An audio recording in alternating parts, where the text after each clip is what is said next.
Hi, I'm Bobi Wine, a freedom fighter from Uganda, and I'm glad to be here at OK Africa. Thank you. Well, we're beginning from the 15th of January, but the story carries even from way back. We had the most brutal experience, so many people killed, but a few days before the election, on the 15th of January, the internet was switched off. So we had a presidential election in January, on the 15th of January, with blacked out internet completely switched off. My entire campaign team abducted, many missing and others in prison. And as soon as my wife and I cast our ballot, we were placed in house arrest. A day later, our house was raided by the military. I was able to escape and disappeared and remained in hiding for another week until again my house was raided and my wife was assaulted, beaten up by the military, stripped naked and filmed. Her pictures were later to be tweeted by General Muhoozi, who is the Chief of Defense Forces and son of the President of Uganda, claiming that he was teaching me a lesson. Meanwhile, he was issuing orders publicly, tweeting that I should be found and castrated, and he gave orders to deliver me to him, dead or alive. It took me more than a month and a half of hiding until I was able to make it out of the country. And here I am. Meanwhile, my team remains in prison, others remain in hiding, and the abductions continue. But we refuse to give up because we know ultimately our country is going to be free. Absolutely every dictator, from Hitler to Mussolini to Stalin to Mugabe, they all had supporters, those that feed from their hands, those that benefit from the misrule. Definitely there are those, their family members and their close team. There are definitely those that benefit from the suffering of the people. Right from the days of slavery, there were black people that were benefiting from the slavery. Colonialism, the Africans that were benefiting from colonialism. So definitely there are those that benefit from the dictatorship in Uganda, and therefore they support the dictator. I must make it clear that when power changes, it will not be in my hands. It will be in the hands of the people. We call ourselves people power because we want to move power from one man to the masses, to the institutions. We want to move power from the guns to the people. So when power is finally in the hands of the people, represented by me or any leader that will be elected by the people, what we want to change is to end absolute rule, is to end dictatorship, to end gun rule, to bring back democracy, to bring back respect for human rights, to build a country where citizens will not fear to criticize leaders for fear of repercussions, where citizens will be equal before and under the law, where there will be zero tolerance to corruption, where there will be real Pan-Africanism and real national pride. That's what we want to bring in our country. I think both, because authoritarian rule is facilitated by people that give up their fight. So yes, it scares me to see people giving up. That's why among the many things we want to do is to keep the hope alive, is to keep our people believing, to keep hoping against hope. That is what we want to stop. That sense of, giving up, I wouldn't say Africans are turning on Africans.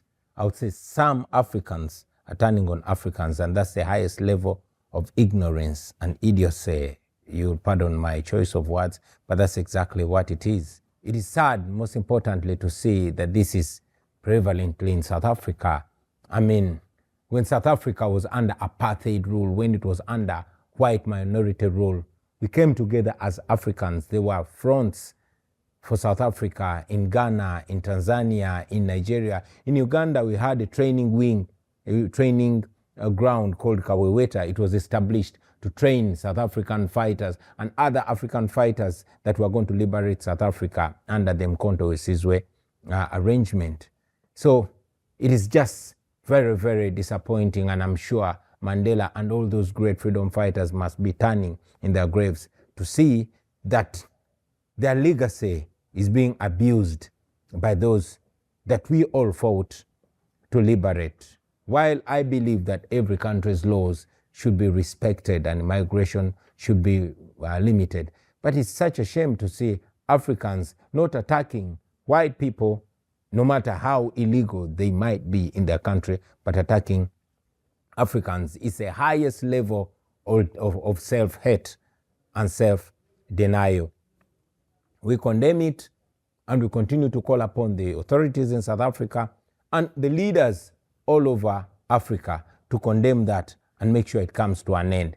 Because, to be made to feel less simply because you are black in Africa is a shame. I know that it is two-way. First of all, of course, they are politicians, and that is the reason why I hate to be referred to as a politician, because the word politician has in many, many ways lost meaning. There are those politicians that fan those xenophobic flames to gain political relevance.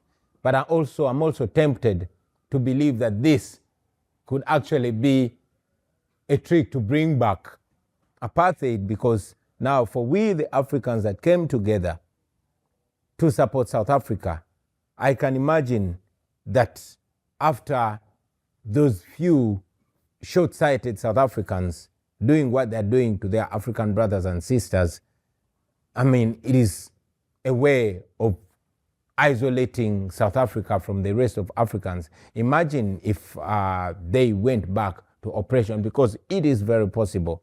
Which African would stand with them? So while they think that they are protecting their territory, they're actually setting themselves against the rest of Africa. If I was them, which I'm not, I would think twice or even thrice. Music, without a doubt. Music communicates, it touches the soul, and it comes in no questionable way. I was more listened to as a musician, and I miss my musical days. But unfortunately, especially back home where I come from in Africa, music tends to be not taken serious enough. I was an artist, and everything that I'm saying, I said before, only with a beat and with a different look. I never used to look like this. I was free with my free flowing locks and everything, but I had to dress up for the role in order to be taken much more seriously. And these things that I'm saying, I was saying in my music, I only chose to get the mandate of the people and go to the formal platform, and that is the parliament, so I can say formally what I was saying through music. And yes, it has come with benefit to the cause, because people have taken me more seriously. It has brought more people to attention.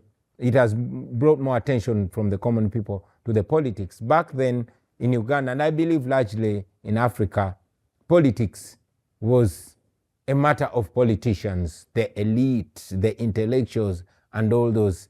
And there was a big divide between the common people and the politics of their country. I myself, in my younger days, I would say, nah man, I'm not a politician, I don't deal with politics. Until it became apparent to me that politics is everything. Politics is the air we breathe. Politics determines the price of everything we buy, the sugar, the oil, the fuel and everything. Politics even determines how long we live, because it determines whether or not we have good schools or good hospitals.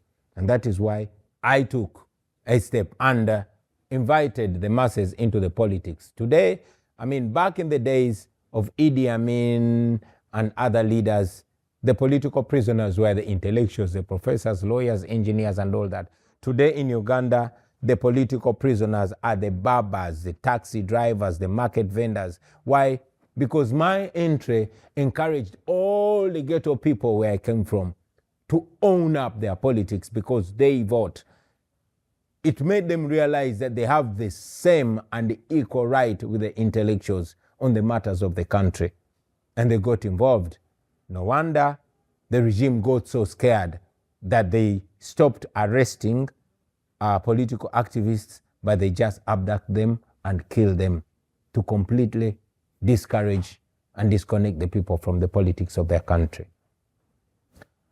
Music has always had the power. Music has the power, and I believe music will always have the power. Not just now, during the days of slavery, during the days of colonialism, during the days of apartheid. It is music. The most that we remember are the protest songs. And indeed, we look back in history and bring them back. Music is so powerful to the extent that my music is banned in Uganda. You cannot, so many people are in prison. Others have been killed for being found playing my music loudly, because that music is one unstoppable force.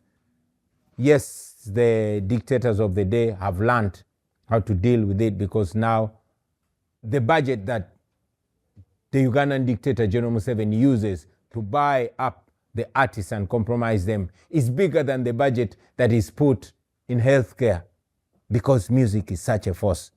But I'm so proud to know that there are some artists that are unbuyable and uncompromisable, because they know if they're unbought, they're unbossed. I don't just think about creating music. I'm a music man. I'm a music man. I am an artist that realized that artist is just a calling, and I cannot be limited to just singing and performing. I can do much more than that. I'm 44 years now. I'm an elder. I come from the youngest country in the world. Uganda has the youngest population in the world. Over 85% of our population is under the age of 35.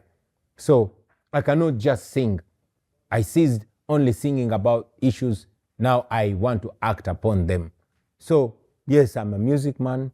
My music might be banned, but I still produce songs and put them on YouTube and use the internet to send them far and wide.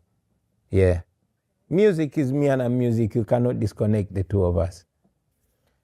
Oh man, I miss myself. I miss my freedom. I was less accountable. I was less politically correct. I did not have to think twice about the things I say.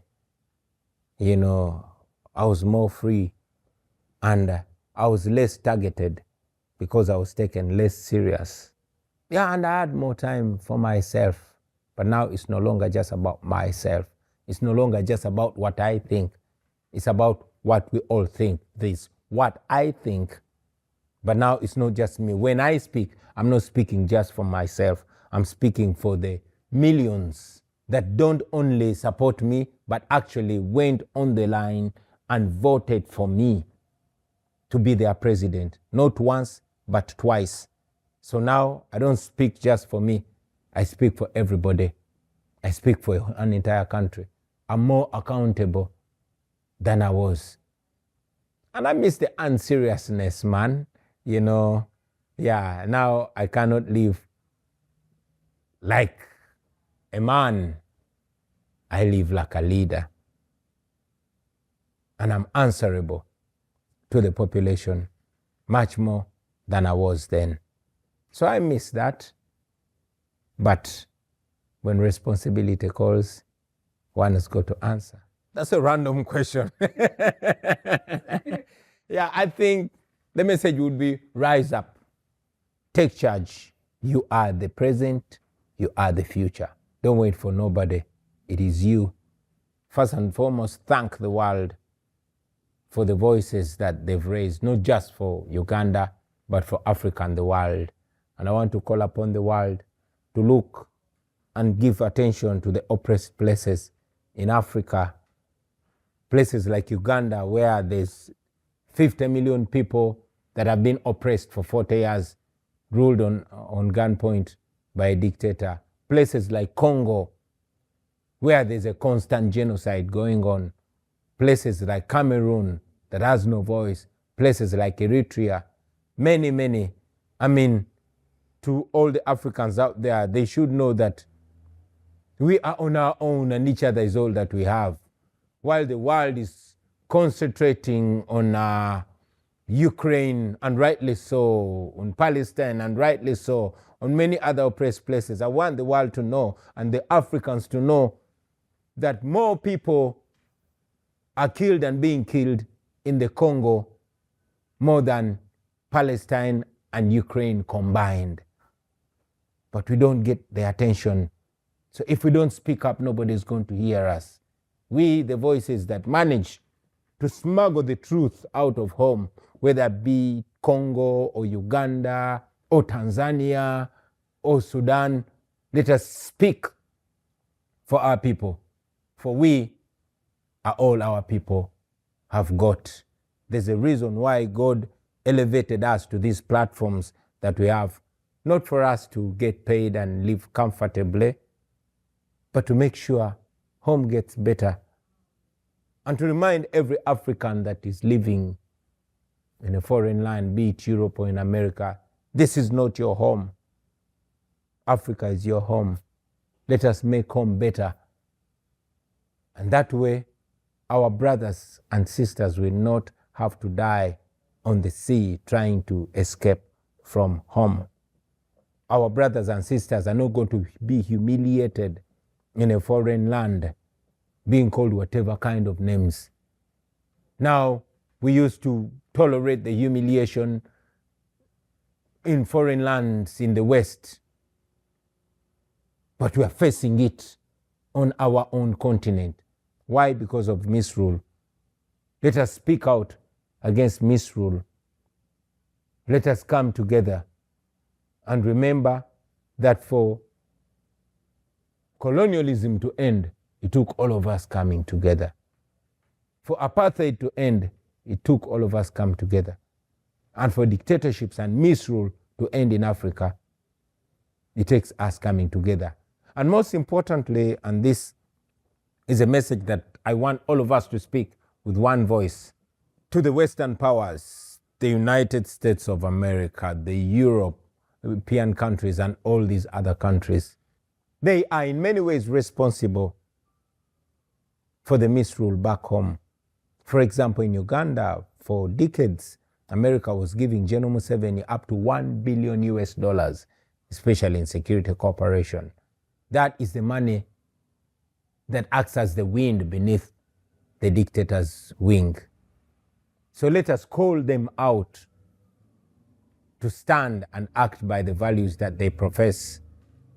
Because what they tolerate in Africa, they don't tolerate in Europe. I've not seen any American diplomat or president standing shoulder to shoulder with the Belarusian dictator Lukashenko, the same way they stand shoulder to shoulder with Museveni or with Paul Biya of Cameroon or with the dictators in Africa. So call them out and tell them that they should hold African leaders by the same standards of democracy and human rights. They cannot continue saying, oh, yeah, there's dictatorship in Africa, there's mass murder, but we can close an eye to that and do business with them. You know, our minerals are supposed to be, if we are to trade, exchange for us to get our dignity. There's a book that I co-authored called Expensive Poverty. Our wealth is not supposed to be our curse. We are not asking them to come and save us. We are asking them to stop sponsoring our oppressors.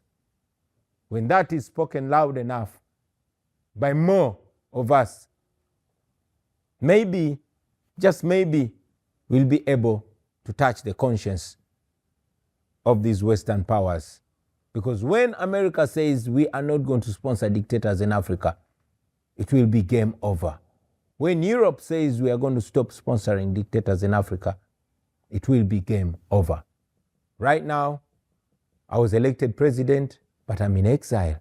But on the 12th of May, Museveni is going to swear himself in. And you're going to see international diplomats pretending that everything is all right, dealing with a brutal dictator as if they're dealing with a legitimate leader. So we want them to stand by the values that they profess, or be honest and say they're partners in crime and they don't care what happens to us. Thank you.